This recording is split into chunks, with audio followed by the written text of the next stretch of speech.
Hey guys, welcome to India updated. आज guys हम बात करेंगे, जैसे कि कुछ क्वेरीज आई थी कि यूपीएससी की प्रिपरेशन कैसे स्टार्ट करें राइट फ्रॉम द स्क्रैच। तो इस पे जनरली हम कुछ फ्रेंडली मैनर में बात करेंगे। बहुत ज़्यादा ज्ञान की बातें नहीं होगी, जो भी बातें होंगी वो प्रिंसिपल्स जो है, बेसिक प्रिंसिपल्स उन पे बेस्ड होंगी। आखिर यूपीएससी की प्रिपरेशन कैसे स्टार्ट करें, एक अगर कोई भी स्टूडेंट है जिन्होंने पहली बार यूपीएससी के बारे में जाना है या किसी भी माध्यम से उन्हें किसी भी मीडियम से पता चला है कि ये एक ऐसी सेवा है जिसमें वो जा सकते हैं, इस सर्विसेज में वो अपना योगदान देंगे, ऐसा कुछ निर्णय किया है, देन हम आज ये डिस्कस करेंगे कि कैसे वो इसकी शुरुआत कर सकते हैं। फर्स्ट स्टेज एकदम नीचे लेवल पे क्या होनी चाहिए right from the first day, जब आपने सोचा कि आपने ये डिसाइड कर लिया है। ये अभी हम ये मानकर चल रहे हैं कि आप जो भी लोग ये वीडियो देख रहे हैं उन्होंने ये डिसाइड कर रखा है कि उन्हें यूपीएससी का एग्ज़ाम जो है वो देना है, और उसे देना ही नहीं है, सिर्फ क्रैक करना है। ओके, सिर्फ क्रैक करना इनफ होगा। अगर सिर्फ क्रैक कर गया मतलब you are into the job, right. चलिए, तो गैस सबसे पहले तो ये समझना ज़रूरी है कि आपको यूपीएससी, आप समझिए कि वो है क्या। ठीक है, केंद्र के स्तर पर, सेंटर के लेवल पे आप एक बड़े ऑफिसर होंगे, जहाँ पर आपको एक डिस्ट्रिक्ट या ब्लॉक का इंचार्ज बनाया जाएगा। इन एडमिनिस्ट्रेशन, सिविल सर्विसेज, इसमें आप एडमिनिस्ट्रेटिव सर्विसेज में जब जाएंगे तो, एंड पुलिस सर्विसेज है, पुलिस सर्विसेज में जाएंगे तो सेम वहाँ पर आपको लॉ एंड ऑर्डर, पुलिसिंग, ये चीज़ें वहाँ पर देखनी होंगी। उसके बाद फॉरेस्ट के लिए भी है एंड फॉरेन सर्विसेज भी है। As being ambassador of this country, आप किसी और कंट्री में जा सकते हैं। तो ये सारी चीज़ें हैं। इसके बाद और भी बहुत सारी चीज़ें सर्विसेज में आती है। डिफेंस के कुछ वैकेंसीज है, रेलवे के कुछ वैकेंसीज हैं, और ऐसे अलग अलग डिपार्टमेंट्स में गवर्नमेंट के सेंटर पोजीशन पे वो होते हैं, राइट। लेकिन जो सबसे टॉप प्रिपरेशन है, जो पोस्ट है जो आप वहाँ पे ले सकते हैं, वो एक IAS की है, इंडियन एडमिनिस्ट्रेटिव सिविल सर्वेंट और सर्विस, आप उसकी कर सकते हैं, राइट। तो गैस अब ये जिम्मेवारी जब आपको समझ में आ जाती है कि आप एक इतने बड़े ओहदे पद पर जाने वाले हैं, तो आपको उसके अकॉर्डिंग अपनी 3 चीज़ें करनी होगी। सबसे फर्स्ट, नॉलेज, राइट। ये नॉलेज आपको होनी चाहिए कि वहाँ पर काम करने के लिए ये आपको अभी से सोचना पड़ेगा। मैं ये कह रहा हूँ, ये नॉलेज तो थ्रू द टाइम आएगा, जैसे जैसे टाइम गुजरेगा, आप बुक्स को टाइम दोगे, पढ़ाई को टाइम दोगे, वर्ल्ड को, कंट्री को, सोसाइटी को जानने में टाइम देंगे तो वो आएगा। बट ये आपको सोच के रखना होगा कि आपको नॉलेज पे काम करनी है। उसके बाद आपको काम करनी है अपनी पर्सनालिटी पे। गैस, पर्सनालिटी एक बहुत ही इंपॉर्टेंट एस्पेक्ट है। जैसे कि आपने अगर बहुत सारे, आप देखते हैं अलग अलग चरण क्यों बनाए जाते हैं एग्जाम के, आप देखिए, आपने अगर इसको अच्छे से देखा हो तो 3 फेजेस है। First, pre, mains and interview. तो गैस सबसे इंपॉर्टेंट फेज इंटरव्यू है। अगर आप इंटरव्यू से पहले कभी भी चले जाते हैं तो आप 0 पर आ जाएंगे, राइट। तो पर्सनालिटी एक इम्पॉर्टेंट एस्पेक्ट है। पर्सनालिटी पे आपको काम करना होगा। एक पॉजिटिव माइंडसेट लेकर चलना पड़ेगा, एक मिडिल पाथ, किसी भी चीज़ को क्रिटिकल तरीके से ना देखें, है ना। निगेटिविटी से आपको दूर रहनी पड़ेगी। आपके जो थॉट्स है वो पॉजिटिव होने चाहिए, किसी चीज़ को लेके क्रिएटिव होने चाहिए, कंस्ट्रक्टिव होने चाहिए, राइट। ये चीज़ें होनी चाहिए। ये through out the time, through out the preparation, जैसे जैसे आप अपने कंट्री की, वर्ल्ड की हिस्ट्रीज जानेंगे, पॉलिटिकल अरेंजमेंट जानेंगे, रिफॉर्म्स, मूवमेंट्स, आपके पर्सनालिटी में एक ड्रास्टिक चेंज आप एक्सपीरियंस करेंगे। बट उसके लिए आपको मेंटली प्रिपेयर होना पड़ेगा, राइट।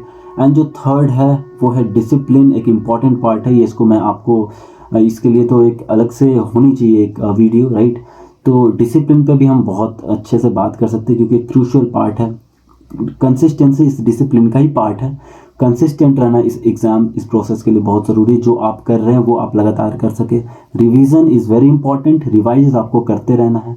तो ये रिवीजन कब होगी, जब आप कंसिस्टेंट रहेंगे, डिसिप्लिन रहेंगे। Discipline in all aspect. Discipline जब आप डिनर कर रहे हो, लंच आपके करने का टाइम, सोने का टाइम, पढ़ाई का टाइम, फ्रेंड से मिलने का टाइम, फैमिली को देने का टाइम, और इस तरह के जो वक्त है, राइट। तो देखिए, कॉम्प्लिकेटेड ये चीज़ें बात करने में लग रही है, बट सिंपल बेसिक प्रिंसिपल्स पर हैं। आपको ऑनेस्ट होना होगा अपने टारगेट की तरफ, कंसिस्टेंट रहना पड़ेगा, डिसिप्लिन मैनर में सारे काम आपको करने पड़ेंगे, एंड आपको पॉजिटिव रहना पड़ेगा थ्रू आउट द प्रोसेस। बहुत ही एक ड्रास्टिक चेंज, अगर मान लीजिए कुछ बदलाव आ रहा है तो वो तो पेन के साथ आएगा। लाइक हम किसी आयरन को, आपने देखा आयरन स्मिथ जो लोहार होते हैं, वो लोहे को कन्वर्ट करते किसी और शेप में, वो पहले होता है उसे और शेप, उसके करने के लिए वो क्या करते हैं, उसे एक मैक्सिमम टेम्परेचर तक लेकर जाते हैं जहाँ पर वो इजीली उसको मोल्ड कर सके उस नेक्स्ट शेप में। तो अगर आपके पर्सनालिटी में, आपके नॉलेज में ड्रास्टिक चेंज आएगा तो you have to be burn like on that stage. आपको उस लेवल पे, उस स्टेज पे आपको भी तो वैसे बर्न होना पड़ेगा, राइट। तो इन सब बातों का आपको ध्यान रखना पड़ेगा। और थोड़ा मेंटल प्रोसेस, सबसे बड़ी बात है जब लड़ाई, देखिए जब कोई राजा युद्ध में जाता है तो उसके लड़ाई के लिए हथियार तो इम्पॉर्टेंट है, राइट, बट वो लड़ाई जो है यहाँ से शुरू हो जाती है।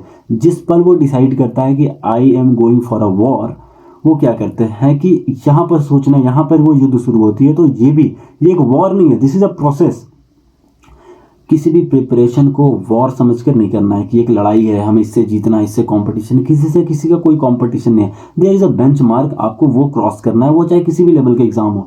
But we are here specially for the preparation of UPSC, right. UPSC और सिमिलर स्टेट पीसीएस एग्जाम्स को कैसे हम टैकल करें, राइट, क्योंकि उसमें आपके एजुकेशन नॉलेज के साथ पर्सनालिटी एक बड़ा रखती है, एक जगह रखती है। बहुत सारे स्टूडेंट्स देखिए बहुत अच्छे लेवल पे पहुंच के वहाँ पर क्वालिफाई नहीं कर पाते हैं, all due to personality. So personality is important, your dressing sense is important, these are important things. और आपको ये एकदम से एक रात को तो नहीं आ जाएगा, राइट। आपको ये पूरे टाइम समझना पड़ेगा, सीखना पड़ेगा, धीरे धीरे इनकी आदतें डालनी पड़ेंगी। एंड एवरी गुड थिंग्स जो है वो होने से पहले समय मांगती है। हाँ, they needs time, right, they take time. So इन सब पॉजिटिविटी के साथ आई होप आपको बहुत सारे इंस्पिरेशन मिले होंगे। जो कंक्लूड करके मैं आपको बता दूं, मेरे कहने का ये मतलब था गैस कि लड़ाई यहाँ से शुरू होती है। अपने अंदर सोचना शुरू कीजिए कि आप किस ओहदे के लिए जा रहे हैं, रिस्पॉन्सिबिलिटी लीजिए, अपने को डिसिप्लिन कीजिए, खाने का, सोने का, सबका ध्यान रखिए। एंड ये एक लर्निंग प्रोसेस है, ये याद रखते हुए, ताकि ये बोर्डम आपके अंदर आए ना। ये एक लर्निंग प्रोसेस है, आप हर दिन कुछ नया जानेंगे। ये मोटिवेशन अंदर होना चाहिए, तब आप लंबा जा पाएंगे इसके अंदर। एंड नॉलेज का कोई लिमिट नहीं है नॉलेज का। एक और बात है, इसके साथ साथ जो आपकी बेसिक एजुकेशन है उसको अगर आप पूरा कर पा रहे हैं, या आपका कुछ जॉब है वो आप पूरा कर पा रहे हैं, तो वो ज़्यादा बेटर है।